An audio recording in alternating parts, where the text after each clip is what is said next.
trago na veia o sangue dos meus ancestrais. Plena quarentena, trago leveza e afasto de coisas materiais. Sou nosso de heranças espirituais. Espero sempre um mundo de temperança e aliança, sem ódio e ganância, onde somos todos iguais. Somos todos reais, mais que meros reais. Ignorados às vezes, mas esquecidos jamais. Estamos quase sem ar, mas não é do Covid. Te convido a respirar. O meu primeiro quiosque, hoje, ele praticamente está do outro lado da ilha. E como ocorreu tudo isso daí, ali naquela linha tinha várias casas. Até onde eu contei tinha 150 casas. E com tudo isso daí, o mar hoje, ele está bem próximo da gente, né? Ele está bem próximo. A maré da noite, ela é a maré mais forte. É a maré que, se durante o dia ela bate 1,5 metro, à noite ela bate 2,5 metros. Então, nesse período, eu passei muito medo, porque a água ela vinha batendo nas paredes da casa e eu tinha que mudar de cômodo. Eu tinha que ficar mudando o tempo inteiro, porque essa água ela bate com muita força e ela vem derrubando mesmo. Ela vem derrubando, ela não vem só batendo devagarinho, né? Ela bate e derruba as paredes. A gente sabe que a gente está numa área de risco, né? A gente sabe disso, que a gente está numa área de risco, e que isso não vai ter ajuda do governo, de qualquer tipo de governo. Nós não vamos ter ajuda, porque a gente sabe disso, que a gente está numa área de risco. Antes nós pescava, porque aqui era ribeira, né? Não era água salgada. E aí nós pescava manjuba, né? E agora não, agora é água salgada. Pesca manjuba quando tá maré desce de vazante, que é a maré seca, então a água fica doce. Aí a manjuba entra. Mas só currículo de manjuba, a rede de lanço não pode pescar mais. Aqui não, só pesca lá para baixo. Quando fecha lá, que uma vez já ficou fechado lá. Aí melhorou bastante, tinha bastante peixe por aqui. Tainha, robalo, tinha bastante mesmo. E aí depois que abriu, tem, não vai dizer que não tem. Tiveram vários episódios históricos assim, interessantíssimos que a gente tem registro, como por exemplo a Guerra de Iguape, que foi o primeiro conflito armado entre europeus que aconteceu no território brasileiro. Contou com a participação de um personagem muito icônico na nossa história e também muito misterioso, que foi o Bacharel de Cananéia. Fala-se em Cosme Fernandes, né, que é uma possível identidade, mas não há nenhum registro quanto a quem ele foi de fato. Isso é muito interessante. E ao longo do tempo o Iguape foi crescendo, foi se estruturando com essa cultura europeia muito forte da parte dos colonizadores mesmo, que começaram a cidade, na verdade, na região do Icapara. E aí, devido aos ataques piratas, que eram muito intensos e tudo mais, eles foram vindo mais para cá e acabaram por se fixar aqui justamente em razão do rio, né, que sempre foi uma questão muito forte naquela época para essas questões fluviais dos navios, que eles chegavam pelo mar e contornavam, vinham pelo Mar Pequeno, que é atualmente também o Rio Ribeira, e até nessa época eles paravam ali na região dos manguezais ali. E não havia, então, esse valo grande, né? Era uma grande extensão de terra. E a outra parte do rio, ela se dava onde é conhecido agora como Porto do Ribeira, onde acaba os limites da cidade, da região urbana, né? E para facilitar o transporte do maior produto que Iguape tinha, que era o arroz, que inclusive foi premiado na Europa, porque ele era de excelentíssima qualidade, eles decidiram colocar os escravizados para cavar uma pequena valinha, né, que se imaginava no início, que ligava aquela parte dos mangues ali, perto da onde se atravessa para a Ilha Comprida, até onde é atualmente Porto do Ribeira. Então os escravizados tiveram todo esse trabalho de quilômetros cavando para que aquelas canoas pudessem passar com o arroz que saía da região dos sítios, né? E vinha de canoa até ali o Mar Pequeno, onde ele era embarcado para os navios, havia um porto ali, o prédio do porto, inclusive, é a nossa atual biblioteca municipal. E ele era embarcado, ia para outros países e outras regiões do país e tal. Só que a força da natureza é implacável, né? E o que ninguém imaginava começou a acontecer. Essa erosão nas beiras dessa até então uma valeta, e foi se abrindo, para até resultar nesse valo grande que nós temos hoje, né? Então, é uma pequena ação do homem que transformou totalmente o curso de um rio, da natureza, e isso acarreta várias questões, né? Inclusive sociais. O avanço do mar em Iguape, né, é um processo que ele foi avançado com a intervenção do homem, né? Em meados do século XIX, né, eles construíram esse valo para tentar aperfeiçoar um pouco o escoamento de toda a produção que tinha aqui no antigo porto de Iguape, né, no Brasil Império. E com a mudança do percurso do rio, ocasionou um grande transtorno assim, para os moradores da Praia do Leste, principalmente ali localizado na Praia do Leste ou na ponta norte da Ilha Comprida, como podemos observar, né, os impactos causados ali com o assoreamento, as casas destruídas e o avanço, né, bem forte do mar. Então o avanço do mar está sendo muito rápido, né? Está pegando toda a zona costeira do mundo todo, na verdade, não é um problema nosso aqui. Com os alunos, eu trabalho o Google Earth Time Lapse, né, que eles ficam assustados assim, como que a Praia do Leste desapareceu. De 1984 até 2020 foi um processo assim lento, né, mas ali parece muito rápido e isso é assustador, né, para todos.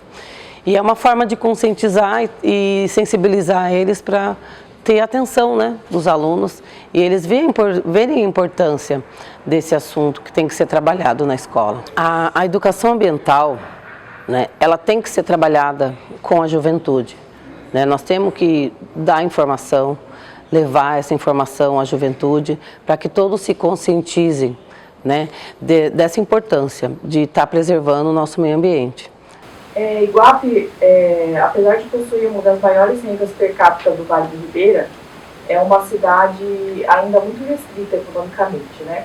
Porque, por parte do poder público, não existe uma preocupação em proporcionar novas oportunidades para os mais jovens, não há uma busca de parceria com indústrias que possam vir para o Vale e transformar essa realidade. Então, aqui, muitas vezes, o que acontece, na gritante maioria das vezes, que os jovens eles saem da escola nos anos iniciais e aí eles precisam se deslocar, né, fazer esse êxodo para cidades maiores, onde eles encontram maiores oportunidades de estudo e também de trabalho, porque aqui na cidade, no que se refere a esse primeiro emprego, esse primeiro contato com a vida econômica, se restringe muito ao comércio, que é uma coisa, né, finita, uma coisa muito breve.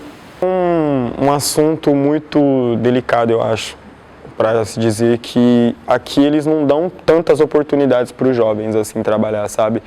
Como é uma cidade pequena, vive muito naquela base do nepotismo que fala, né? Tipo, ou é um parente que vai exercer tal cargo na prefeitura ou em tal lugar, sobrinho do dono, filho de não sei quem, conhecido, e aí acaba tirando o espaço de quem realmente quer exercer aquela função, de quem realmente ama exercer aquela função, tipo, e às vezes uma pessoa que nem se interessa tanto tá ali trabalhando, fazendo de qualquer jeito. O que pensam sobre esses jovens que estão ali, tentando viver nesses espaços, tentando um emprego, tentando uma moradia também digna, tentando se alimentar, e aí você vem e diz que para poder garantir o futuro desses jovens, você tem que destruir o pouco de natureza que se tem. E se o futuro, as pessoas se no futuro vão precisar de prédios, vão precisar dessas grandes coisas construídas, então da natureza elas não vão precisar, né? Do ar elas não vão precisar respirar, porque essas pessoas com dinheiro vão comprar o ar que você respira, vão comprar a água que você precisa beber, vão comprar esses espaços para as pessoas morarem, então não pensam no seu futuro, né? Exaltam tanto a natureza nesses vídeos, mas na hora de pensar sobre ela, na preservação desses espaços também, e no que será do futuro dessas pessoas, elas esquecem. Porque é isso, a gente está no mundo capitalista e para essas pessoas só valem o dinheiro que elas vão conseguir agora. Não importa se no futuro elas não vão ter o que beber nem o que comer. mas no hoje elas já garantiram, o que vai fazer com que elas consigam uma casa melhor, um carro melhor.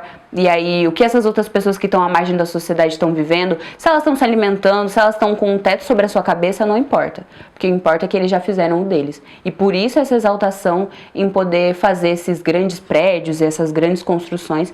Inclusive, já é uma coisa que foi discutida em Iguape também, mas os povos que se organizaram conseguiram acabar com isso de alguma maneira, assim. Vira e mexe, a gente tem que se mobilizar para fazer com que isso não aconteça. Não é que nós vamos destruir a natureza da Ilha Comprida. Se não for agora, vai ser daqui 10 anos. E por que nós vamos perder a oportunidade agora de dar a oportunidade para essas famílias saírem da miséria, da pobreza, das oportunidades que elas podem ter agora e podem ter daqui 10 anos? Na Câmara Municipal de Ilha Comprida, houve uma alteração na lei, não era numa lei, era no Código de Obras, né, que permitia a construção de edifícios na cidade. Uma coisa, a gente não é contra o empreendimento, contra esse empreendimento, a gente não é contra assim, até mesmo a verticalização. O que estava errado foi a maneira como estava sendo feito, né, que era somente uma alteração no Código de Obras e vai construir um condomínio de, não me lembro se eram 20 torres, ou 17 torres, sem consulta à população, essa que é a palavra correta. E quando a gente se integrou, né, de todo o andamento que estava acontecendo, de que iam construir o condomínio, de que haviam algumas coisas erradas, de quem ia construir era um grupo de fora que resolveu investir na construção de um condomínio e eles queriam que o condomínio fosse para frente, né? Só que pediram autorização para a prefeitura autorizou né? A Câmara dos Vereadores, tudo, autorizou de uma maneira muito frágil. E quando a gente ficou sabendo disso, a gente fez uma mobilização.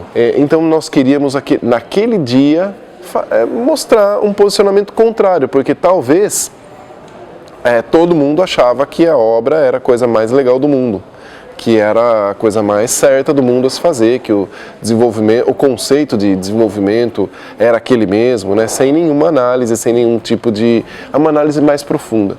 Oferecemos novas experiências, novos sabores e cores, todos os dias. Temos também arte sustentável na Vila do Artesanato, para você levar para casa um pouquinho da ilha e sempre lembrar de voltar. Visite aí. Gente, que bobagem, né? E acho que a parte que mais me chamou a atenção nesse vídeo é porque eles falam assim, o charme das vilas caiçaras.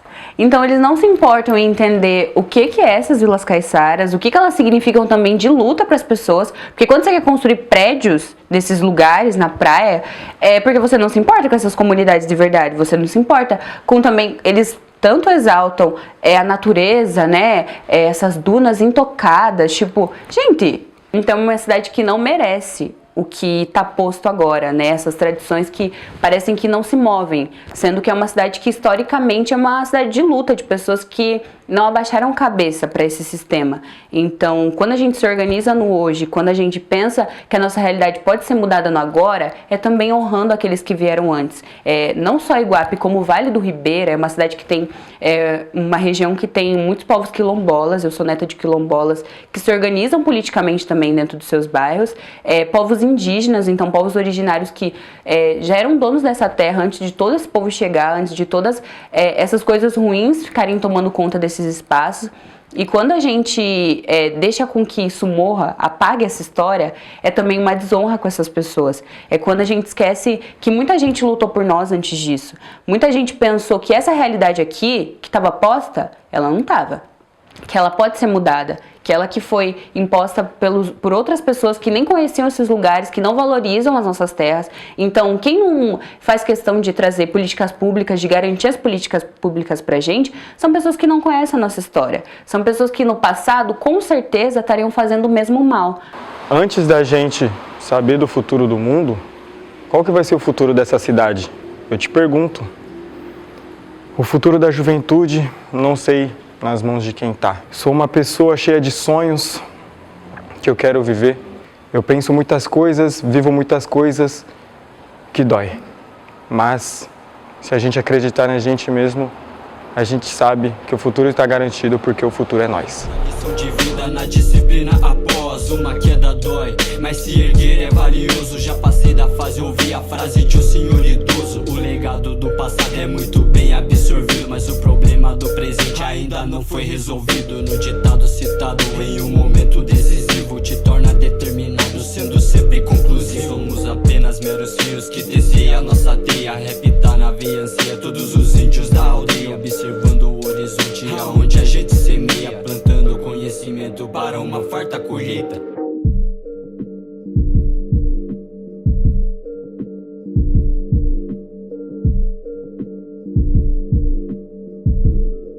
NMDZ, desde criança errando e aprendendo, ganhando, perdendo com perseverança, desenvolvendo talento, envolvendo para o movimento, trazendo esperança, fazendo história pela vizinhança. Minha trajetória crendo na mudança, escrevendo agora, prevendo a vitória, linha promissória e a glória de herança. Vendo o legado, amém, abençoado por ser iluminado no empenho que eu fiz. Quem tá ligado, desmenha focado, vem orientado e mantém a raiz. Vivido de fato, calei vários papos pelo gato e o rato, escapei por um triz. Sofrido no ato, engoli vários sapos, no vato, 6 ratos, esconde a cicatriz. Levanto do tombo com escombro nos ombros, de novo por pouco sufoco do réu. Levando, vondando, orando e rezando na fé que lidera e impera no céu. Na espera do amor, supera essa dor, enquanto supor, compor no papel. Coopera se for, na paz do Senhor, cantando louvor no mundo cruel.